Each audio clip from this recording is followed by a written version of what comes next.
What's going on, guys? Noguettes here. Welcome back to another video. In today's video, we've got some new content on the same time I'm watching currently the French Open. As you can see, Djokovic is about to make the comeback of dreams. But in terms of new content, we have a new player today, a Uruguayan player, of course, and that is Gimenez. Now, actually a pretty decent card, I'll be honest. I was looking at this card very much early on. I do think La Liga, they do lack a bit of the centre-backs, in all honesty. But I think, nonetheless, it's still a very, very good card. In terms of price-wise, we're going to wait for that price to be updated on Footbin. But I think for his stats-wise, he's very good. The most important thing this year is medium-high work rates for centre-backs. For full-backs, anything. If you have a medium-high work rates, it makes the biggest difference because positioning is exponentially better if you have medium-high work rates. So do always remember that. Medium-high work rates are always the most important thing. And when we go over to his stats itself, we can see as well that he's got 93 sprint speed, 87 acceleration, which is not bad. You still want to put a shadow on it, ideally, because you want to get that sprint speed up even higher, in my opinion. He does have a few other most important stats as well. He does have the short passing and the long passing. Short passing is realistically what's most important for a centre-back. Don't worry too much about the weak foot. People always worry about the weak foot for a centre-back. Truthfully speaking, it's not the end of the world. You're not going to be making some difficult passes. As long as you're playing the game properly and you're taking a touch, facing a player and then making a pass, where the player's got a 2-star weak foot, a 3-star weak foot, shouldn't matter too much in a general short pass. The only thing that lets him down, though, is his balance. If he had like 80 balance, I would say he's definitely a card that's worth it. But you're talking about the 72 agility and 55 balance, he's definitely going to feel truck-like. Now, some people are going to disagree with me, but like, you don't know what you're talking about. They're going to say he's worth it. Now, this is the thing. If it was a very, very cheap card, I'd be like, okay, fine.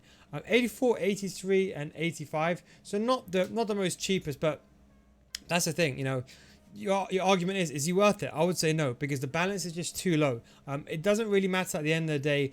Even if you compare, for example, let's say I give you a good example, right? Hermoso is a very, very cheap card. So Hermoso is a card that I actually very much like. People don't like him, but he's a very, very good card. If we look at, for example, just in terms of purely in terms of price, I'll show you here in a second. So you go over to Footbin over here and we type in Hermoso.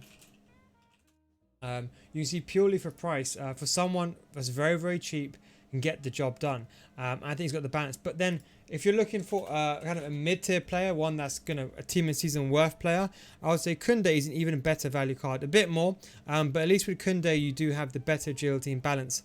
He is medium. That is probably the only downside compared to Gimenez's medium high. But apart from that, stats wise, you can't really compare to, and that's the issue. I think that's the issue with a lot of these cards. I mean, EA, in my opinion, should just release some of these cards with good stats. I understand if someone's base cat stats are not going to be that good, it's not going to be worth it. But that's one thing I'd say. So yeah. But his defending and physicality is extremely good. Stamina is okay. It's not that important for a centre-back. So really good strength, really good aggression, really good composure, which I don't think is that important, composure, for a centre-back. For an attacker or winger, okay, fine. But for a centre-back, not so much. And he's got the reaction. So in my opinion, I'd probably just say no towards him. Just for the simple fact, I do think he's a bit expensive. And I think there is cheaper cards that you can get in terms of the value. If you just I'll show you quick, because everyone wants me to do these comparisons. So I'll show you a quick comparison. If we look over here in a quick comparison with Koundé, you can see that Koundé basically wins on pretty much everything. The only thing you can argue is the height and then the work rates. But everything else, part of the physicality, Koundé does win. Yes, he does lose a little bit on the sprint speed, but when you put a shadow on it, it very much fixes that issue. So that's why I would say Gimenez, in my opinion, is not worth it. In terms of other La Liga centre-backs, if you're talking about all, and let me give you another tip as well. When you're looking for players in La Liga, let me show you something. So if you go on Footbin, if you go to the top and you type in right back, left wing back, left back, and centre back, you get all the cards. You see that here? The right back, left wing back. You get all the cards in all the defenders, because if you put defenders, you don't get all of them. But you do it for any position, so you can do multiple position if you want to. But you can see for that kind of price, there's other cards that are more affordable, which maybe you can argue is more worth it. So you can see, for example, Koundé is definitely a card. Trippier is obviously an SPC that's gone now. Navas is actually a better right mid or left mid, or right back or left back. But Koundé really stands as a standout player. And then you have Hermoso on the cheap. So that's why I would say, in my opinion, I wouldn't really do him. If we go over to the new cards that's come out, so we've also got some new icons along. The most important and most notable card is Garrincha. Now, to be honest, I've not used Prime Moments Garrincha, but he does look like an exceptional card. at this stage of the game, don't forget, I think icon swaps are closing in 5 days time. I don't think there is going to be a new icon swaps anyway, unless they bring out some new type of objective or something like that. But I'll be honest, Garrincha is going to be a top tier card. With all icons, my honest opinion with all icons, my best advice is for every single person is make sure you actually buy the icon before you try them. There's too many players that are just doing, I mean, unless you're a fan of these players. The second thing I'll suggest to you is go get a loan, so you can get some of these loan cards. So if you're going to do an icon, the general reference, go get a loan card and go play these on online seasons. Don't forget you can use a loan 4 times in like a Foot Champions game, and then once you have one loan remainder, you can go to offline games like friendlies. You can go to online, so you go like single player online. And the benefit of these when you do these matches, for example, because a lot of people don't know this, by the way, but if you go to friendlies and let's say you go play online and you go, for example, mystery ball or swaps or survival, or even if it's a general classic match, you don't lose any of the actual the loan card. So that's where you'd want to try a card. Then I would say the remaining 4, in my opinion, maybe give them a go in Rivals or maybe give them a go in Foot Champions. But that is my opinion in terms of when you're doing icons, because there's too many times players are getting these icons and like, okay, you know what? Let me sell half of my team and buy some of these icons when, and at the end of the day, if you don't like the icon, you could be in trouble. So unless you're a Garrincha fan, but I'll be honest, just looking at his stats, I don't even need to even say if he's good or not. I think we all know Garrincha is a top tier card. 5-star, 4-star, 5'7" is going to be really agile on the ball.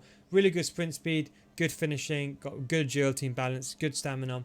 Lacks a bit of the aggression, but I don't think it's a major thing. And that is pretty much everything that you do want in regards to a right wing or even a right mid. Could he play in striker?